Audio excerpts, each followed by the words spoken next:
तर बदलापुरा बॅनरवरून खासदार सुप्रिया सुळे आणि ओवेसी यांनी सरकारवर निशाणा साधलाय।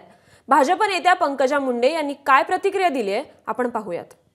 या राज्याचाच गृहमंत्री बंदूक घेऊन फिरतोय बॉस। मिर्जापूर टीव्ही सिरियल मध्ये या गोष्टी चालतात, हे वास्तव आहे। हा छत्रपतींचा, शाहू फुले आंबेडकरांचा महाराष्ट्र आहे आणि हा देश, हा राज्य बंदुकीनी नाही चालणार, हे देश संविधानाने चालणार। देवेंद्रजींनी बंदूक तिथून दाखवावी, आम्ही इथून संविधान दाखवू।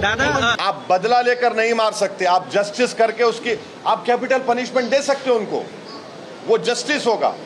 तो ये पोस्टर लगाने का मतलब ये है कि बीजेपी इस पर अपनी रोटी सेक रही है और उसको बदला कह रही है। हम जस्टिस का मुतालबा कर रहे हैं। बदलापूरमध्ये देवाभाऊचा न्याय असे बॅनर लागले या एन्काउंटर प्रकरणात। नाही, मी अशा काही कुठेही घडलेल्या कुठल्या बॅनरवर टिप्पणी करण्याचं काही कारण नाही। पण एक त्याच्यावरूनच बदलापूरच्या घटनेनंतर महायुतीचं श्रेयवादासाठी लढाई सुरू आहे। कोणी बेडे वाटतंय, कोणी आम्ही केलं म्हणते एन्काउंटर सुरू आहे। मला नाही वाटत असं कोणी एक संविधानिक व्यक्ती असं करते। हे पब्लिकमध्ये काही रिॲक्शन असेल, एखाद्या घटनेमध्ये जसा आक्रोश होता तसं काही कोणी करत असेल, पण कोणी संविधानिक व्यक्ती अशा प्रकारचे पाऊल उचलते असं मला नाही दिसत। एबीपी माझा, उघडा डोळे बघा नीट।